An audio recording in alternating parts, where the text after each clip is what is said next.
Hi again, everybody. It's Kevin Knessa coming to you from the newsroom of The Observer and TheObserver.com on this, the 19th day of September in the year 2023. Sure hope you're enjoying your Tuesday, no matter where it is you are in the country. Beautiful, nice fall-like day here in the Northeast. Hope you're all able to enjoy the weather. It's always great this time of year when it turns a little crisper, isn't it? But as you do each and every Tuesday afternoon, you welcome me into your homes. Thank you for that. And before we get into that, I want to tell you a little bit about Handy Manny before we get into all the details of this week's news. Manny Ventoso has been operating this company for many years now, and I got to be honest with you. There have been times where I've needed work done in my house. And whether it's construction type work, clean out items, painting, you name it, the first place that I'm going to go when I need that work done is Manny, because not only is he fast, efficient, he is reliable, and he gets the job done at an extremely reasonable price.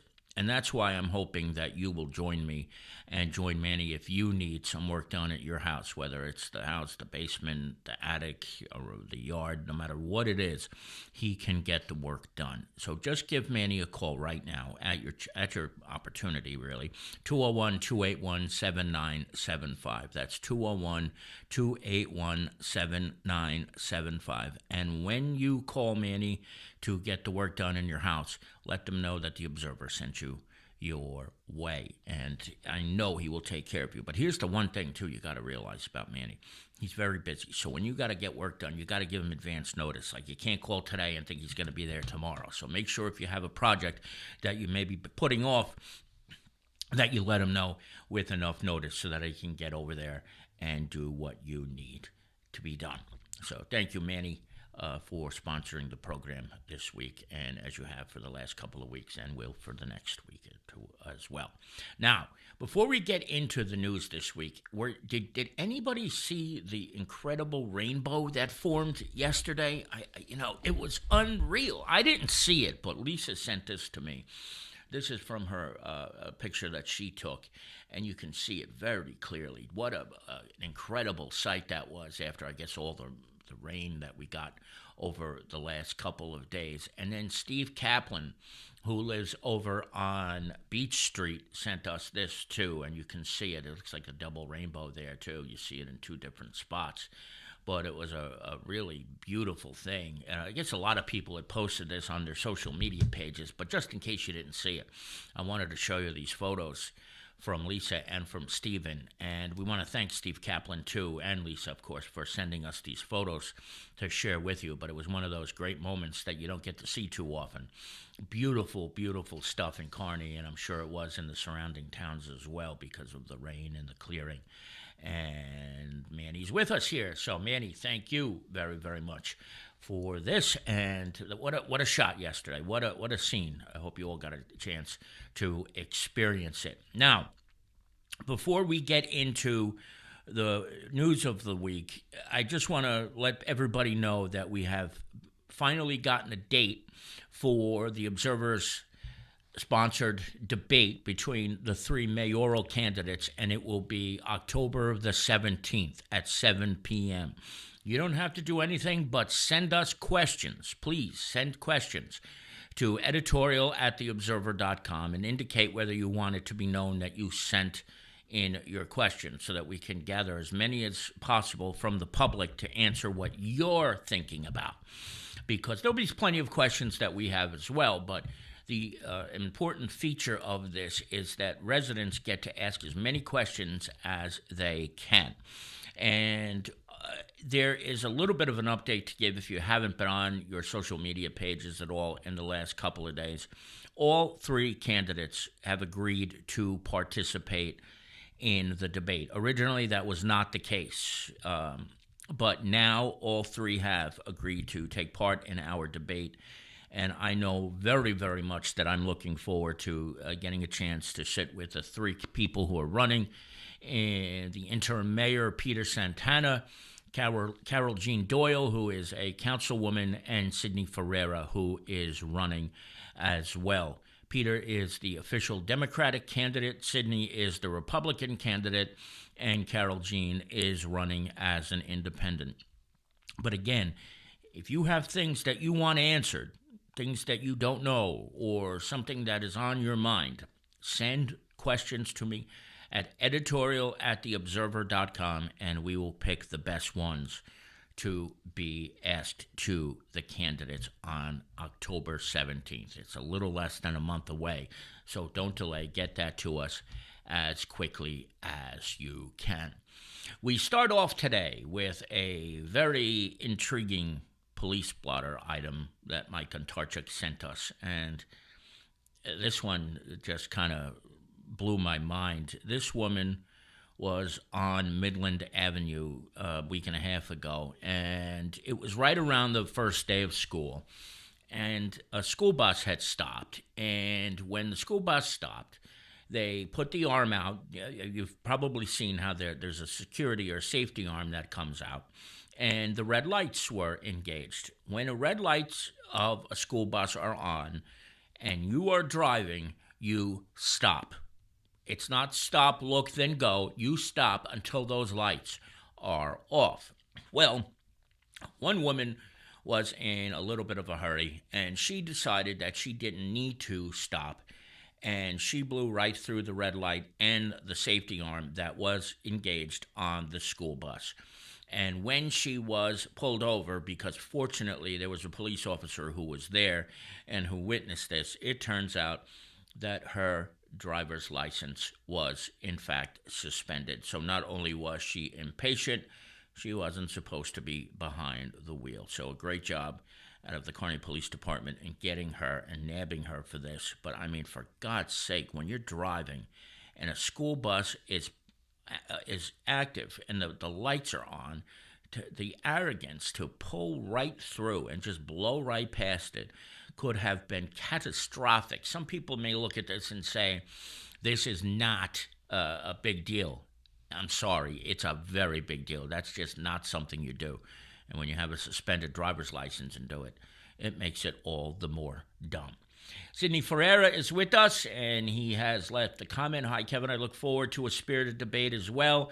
I'm glad the interim mayor, Peter Santana, decided to join us after originally declining. Thanks again for working on this, Sid. It was my absolute pleasure to do so. There was some discussion that the mayor didn't decline and that he was only against the debate format, but originally he did indeed say no to our offer. So there's a little bit of a debate as to the semantics of language, but when you say no, you say no. It means no, not no under another format, because there was no time where we discussed it or were thinking of changing the format. So no means no generally, but I don't know. What do I know? Number 2 story of the week. This one comes to us from Marty and Marty Nystrom, and I want to tell you, this was one of the more enjoyable things that I have ever had a chance to speak with. I'd known Marty for a long time, and I know on September 11th, 2001, he was at the pit for several days as an EMT for Maplewood, and for many, many years he worked at the one of the museums that has since closed at Ground Zero on 9/11, and unfortunately, he's fortunately, I should say, he is lucky that he didn't get very sick, as many of his friends have.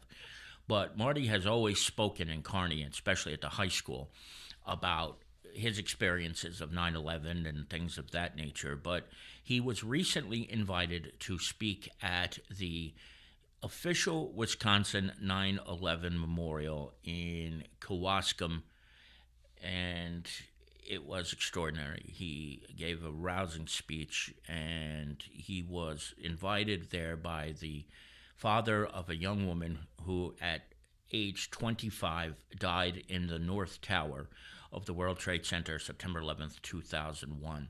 This young lady was on her very first ever business trip. It was delayed several days because of weather. You may even remember on September 10th, 2001, the weather here in New Jersey was horrendous, and it was extremely rainy day. So her trip got delayed, and wouldn't you know, she was just a few floors below the impact zone on the North Tower on 9/11.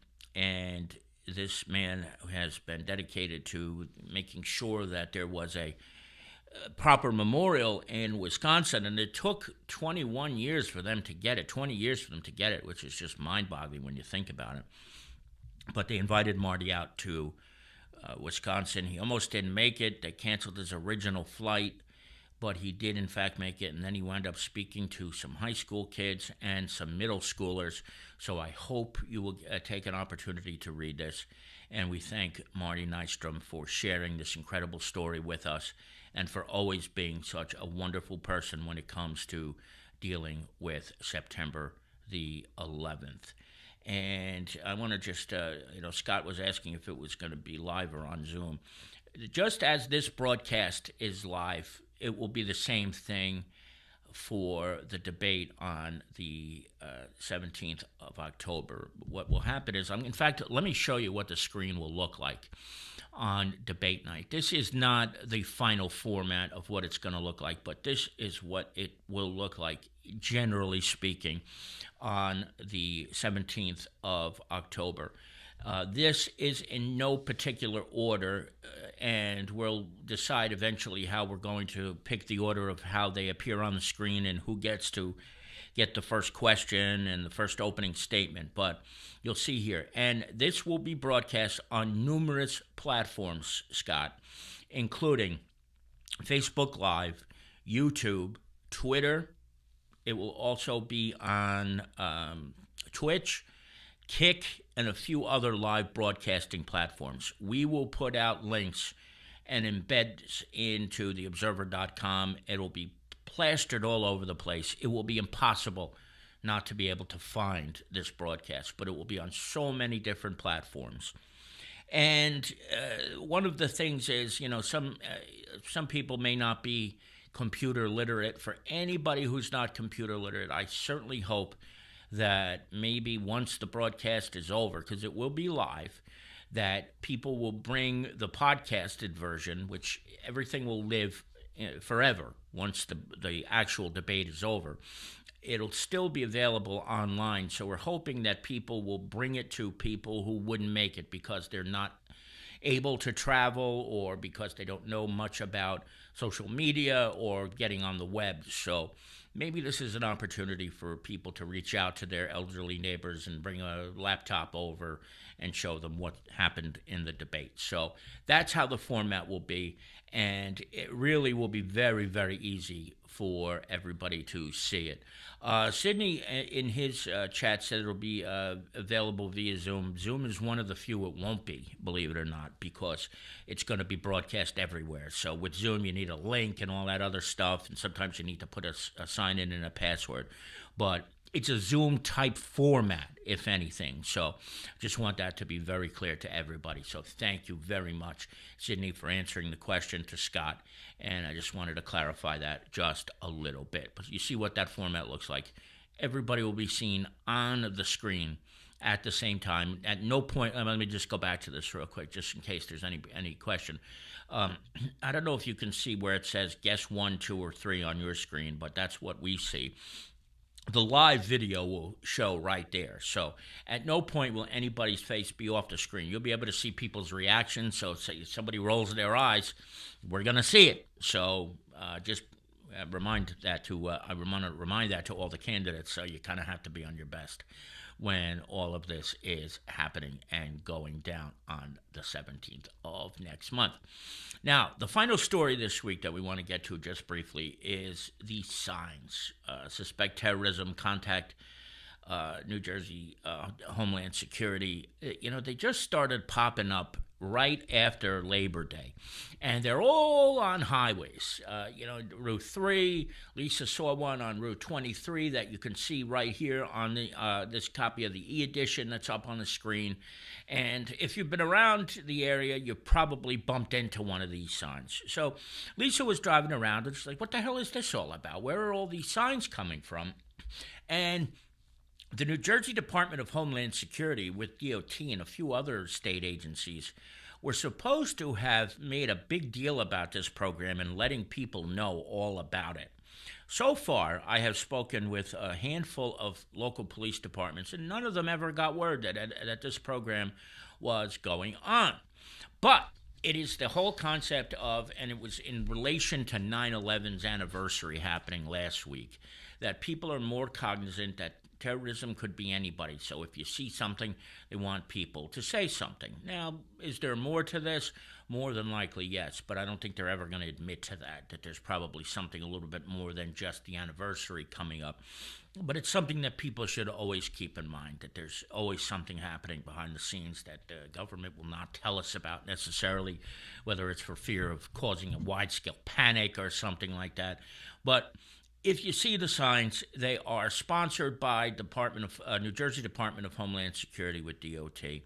And it's a very serious issue. Like, if you see something that looks out of place, you should always open your mouth and not presume somebody else is going to do it.